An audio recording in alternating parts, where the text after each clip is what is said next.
पन्नगे च सुरेन्द्रे च कौशिके पाद संस्पृशि निर्विशेष मनस्काय श्री वीरस्वामिने नमः। आर्हत वाङ्मय में कहा गया है, धम्मो मंगल मुक्तित्थम अहिंसा संजमो तवो देवावि तं नमं संति जस्य धम्मे सयामनो। धर्म को उत्कृष्ट मंगल बताया गया है। और धर्म क्या है? अहिंसा धर्म है, संयम धर्म है और तप धर्म है। जिस प्राणी के जीवन में, जिस आदमी के जीवन में अहिंसा है, संयम समाया हुआ है और तप से जीवन तपा हुआ है, तप है जीवन में, तो मानना चाहिए धर्म उसके जीवन में है, मंगल उसके पास है। धर्म के प्रति दृष्टिकोण आदमी का हो जाए, एक पदार्थवादी जगत है, दूसरा अध्यात्मवादी जगत है, या एक पदार्थ का संसार है, दूसरा आत्मा का जगत है। आदमी की दृष्टि अध्यात्म के प्रति सजग हो जाए, दृष्टि स्पष्ट हो जाए कि आत्मा का कल्याण करने के लिए यह मार्ग है, ज्ञान दर्शन चारित्र तप, अहिंसा संयम तप। तो दृष्टि सम्यक हो जाए, यह बहुत महत्वपूर्ण बात है। आदमी कितना कर सके न कर सके वो बाद की बात है, पर सही को सही मान ले, सही रास्ता मिल जाए, बाद में चलने की बात है। तो रास्ते का पता ही नहीं है, रास्ते का ज्ञान ही नहीं है, तो चलने की इच्छा भी होगी, आदमी किधर चलेगा? तो मार्ग का ज्ञान हो जाए या कोई मार्गदर्शन देने वाला मिल जाए, तो रास्ता मिल जाए, फिर आदमी का काम है उस मार्ग पर चले। तो मार्ग देखने के लिए दृष्टि है, तो आदमी मार्ग को देख सकेगा। अगर दृष्टि नहीं है किसी के पास, कोई जन्मांध है, अंधा है, आंखों से रोशनी चली गई है, अब उसके लिए मार्ग देखना भी कठिन हो सकता है। तो दृष्टि मिल जाए, धर्म के संदर्भ में सम्यक दृष्टि, सम्मदिट्ठी सया अमूढ़े, दृष्टिकोण सम्यक हो, ऐसा आदमी सम्यक दृष्टि वाला होता है। हमारे जैन वाङ्मय में सम्यक दृष्टि को, सम्यक्त्व को बहुत महत्व दिया गया कि भी आदमी का सम्यक्त्व अच्छा रहे, सम्यक्त्व दृढ़ रहे, सम्यक्त्व निर्मल रहे, धर्म के प्रति गहरी आस्था रहे, कठिनाई आने पर भी आदमी धर्म को न छोड़े, ऐसी मजबूत आस्था, देव गुरु धर्म के प्रति आस्था, नव तत्वों का बोध और भीतर का कसाय, कोह मान माया लोभ, गुस्सा अहंकार माया लोभ राग द्वेष, ये पतले पड़ जाएं, अनंतानुबंधी कसाय न रहे, दर्शन मोहनीय का उदय न रहे। इसका मतलब दृष्टि बिल्कुल स्पष्ट हो गई है। तो तीर्थंकरों के लिए कहा गया है चक्षु दयानम, कि तीर्थंकर चक्षुरदाता, वे चक्षु देने वाले होते हैं, अध्यात्म का नेत्र प्रदान करने वाले होते हैं। विवेक चक्षु जग जाए, जिस आदमी का विवेक चक्षु जागृत हो गया, अंतश्चक्षु उद्घाटित हो गया, या भीतर की प्रज्ञा जागृत हो गई है, तो वह कितना अच्छा आदमी है जिसे विवेक चक्षु मिल गया। एको ही चक्षु रमलम सहजो विवेक है, तद्वद वीरेव सह संवसतिर द्वितीयम, एतद्वयं भुवि चकास्ति न यस्य सौंधः, पश्चाप मार्ग गमने खलुकोपराध। आश्रय आश्रय कि अमल विवेक, निर्मल विवेक, ये एक चक्षु है।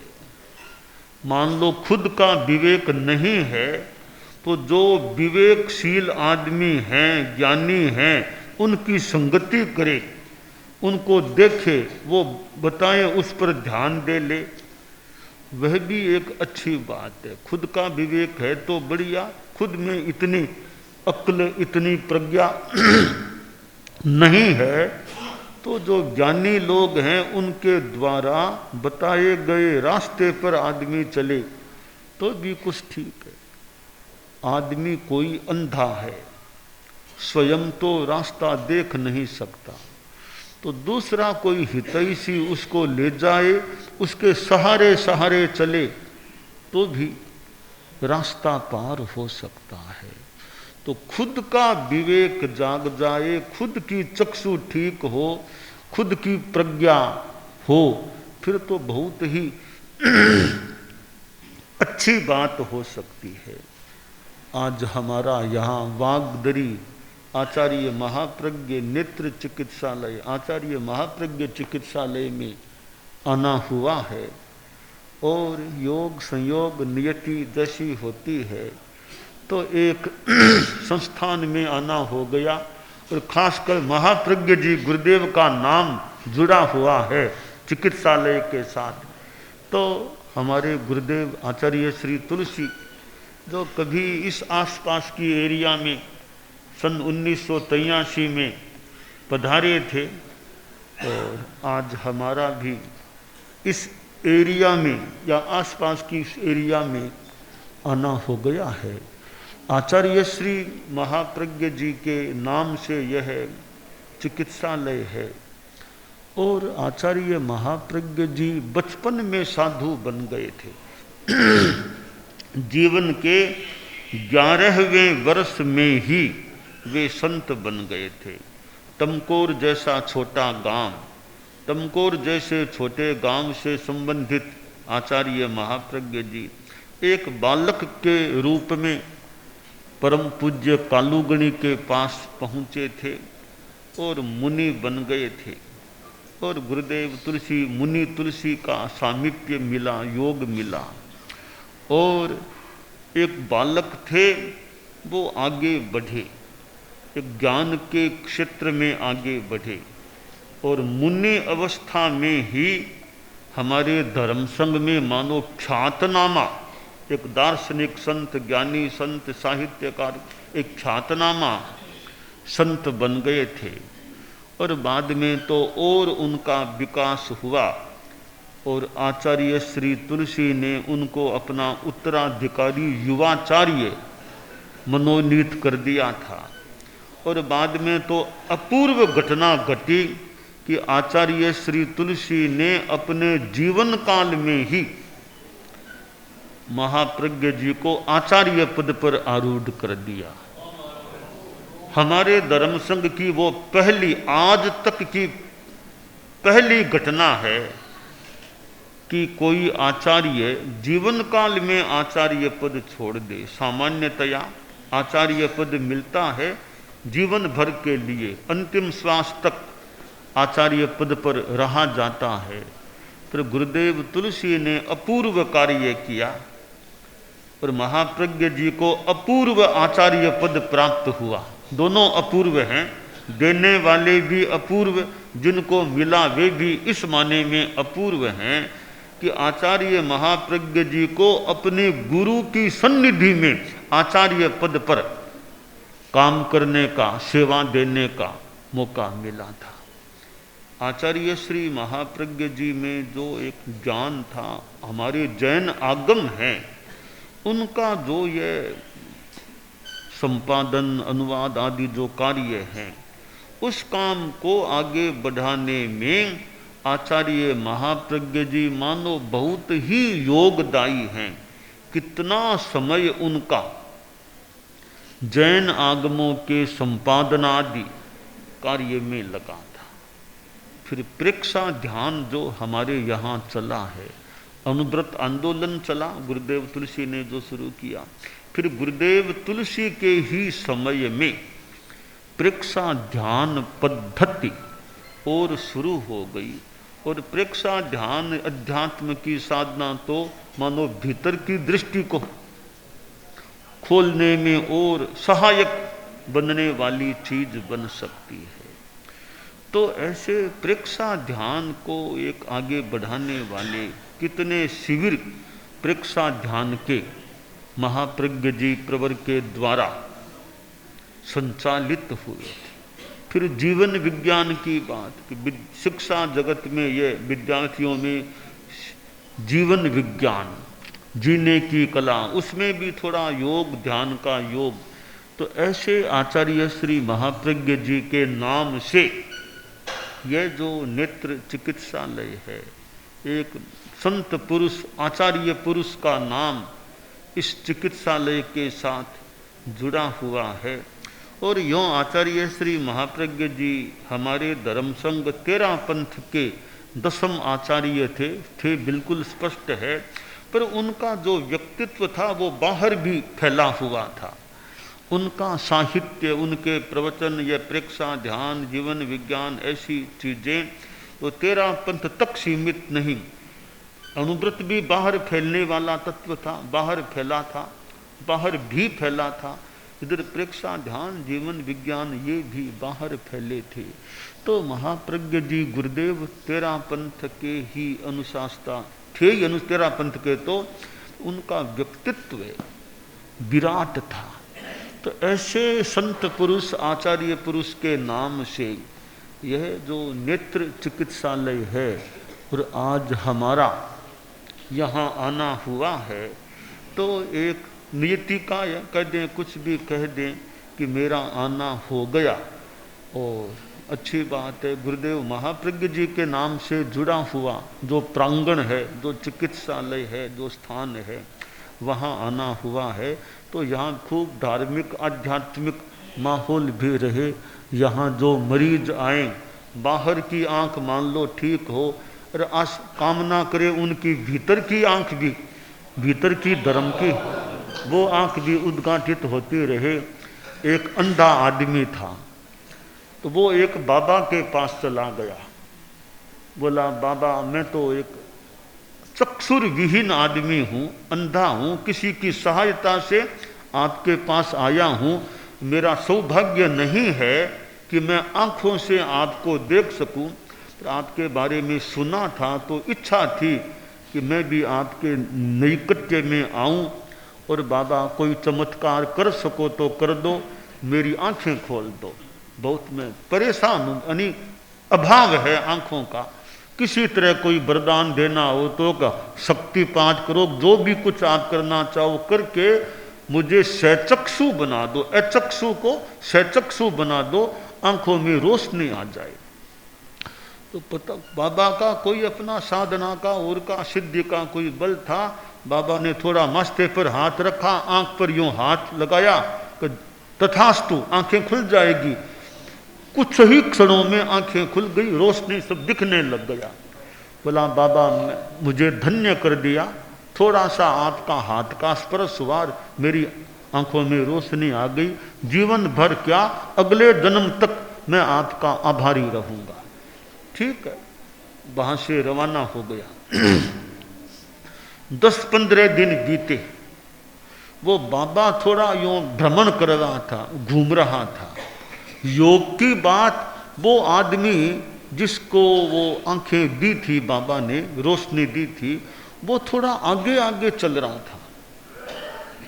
बाबा को लगा ये आदमी थोड़ा ठीक से नहीं चल रहा है, इसका थोड़ा क्रम ठीक नहीं लग रहा है। तो बाबा ने आवाज पहचाना, लगता तो वही आदमी है जिसको मैंने आंखें दी थी। थोड़ी आवाज दी, अरे अरे रुको। देखा अरे बाबा जी है पीछे, तो वो रुक गया। कहा तुम वही हो ना, मैंने कुछ दिन पहले आंखों में रोशनी तुमको दी। कि बाबा वही हूं, आपकी बड़ी कृपा हुई, मेरी आंखों में रोशनी आ गई, मैं धन्य हो गया, आपका अगले जन्म तक आभारी रहूंगा। बाबा ने कहा मैंने आंखें दी थी, मैंने आंखें इसलिए दी थी क्या तुमको, तुम आंखों का दुरुपयोग करो। बेटा सहम गया कि मुझे लगा तुम थोड़ी, तुम्हारा कर्म ठीक नहीं है, तुम गड़बड़ करते हो थोड़ी, इसलिए मैंने आंखें थोड़ी दी थी तुमको। बेचारा डर गया कि बाबा का उलाहना मिल रहा है। चरणों में नमन किया, बोला बाबा आपने रोशनी दी, बड़ा उपकार किया, मैंने कह दिया अगले जन्म तक आभारी रहूंगा। ये आंखें, बाहर की आंखें खुल गई, मेरी दुनिया दिखने लग गई है। बाबा एक बात कहना चाहूँगा, आपकी आसाधना न हो, आपने एक कमी रख दी। मैंने क्या कमी, मैंने तो तुमको आंखें दी है, और क्या बोल कमी रखी। कि बाबा बहुत कृपा की, आपने बाहर की आंखें तो खोल दी, मेरे भीतर की आंख नहीं खोली आपने। वो और खोल देते तो मैं कोई गड़बड़ी नहीं करता, फिर संयम रखता। तो अब मेरी भीतर की आंख अब खोल दो कभी। तो बाहर की आंखों का अपना मूल्य है, भीतर की आंख का तो बहुत ज़्यादा महत्व होता है। आज हम जहाँ आए हैं वो मानो बाहर की आंखें ठीक करने का यह स्थान है, इसका भी अपना महत्व है। आंखें ठीक है, आदमी पढ़ सकता है, धार्मिक साहित्य भी स्वाध्याय कर सकता है, संतों के दर्शन कर सकता है, तो ये बाहर की आंखों का अपना महत्व है। प्लस भीतर की आंख और साथ में खुल जाए तो ठीक है। कोई संत पुरुष उपदेश आदि के द्वारा, तो महाप्रज्ञ जी गुरुदेव जो प्रेक्षा ध्यान कराते थे, मान लें वो एक भीतर की बात भी, भीतर क्या दृष्टिकोण ठीक करने में भीतर की आंख खोलने वाले उनको मान लें, तो भीतर की आंख खोलने वालों को मान लें, उनके नाम से यह बाहर की आंख खोलने का चिकित्सालय है। तो भीतर और बाहर दो चीज़ें होती है। तो आचार्य श्री महाप्रज्ञ जी का ये फोटो भी है, फोटो देखने से भी उनकी मानो स्मृति, ये फोटो स्मृति में एक निमित्त बन सकता है। तो फोटो एक अपने गुरु का फोटो देखें, अपने श्रद्धेय का फोटो देखें, तो उनका चित्र देखने से भीतर में एक भाव प्रकट, ऐसा वैसा कोई फोटो देखे तो और कोई मान लो तो यह आज गुरु का फोटो है, और यह गुरु के नाम से, हमारे गुरुदेव के नाम से यह जो नेत्र चिकित्सालय है, तो यहाँ आज आना हो गया।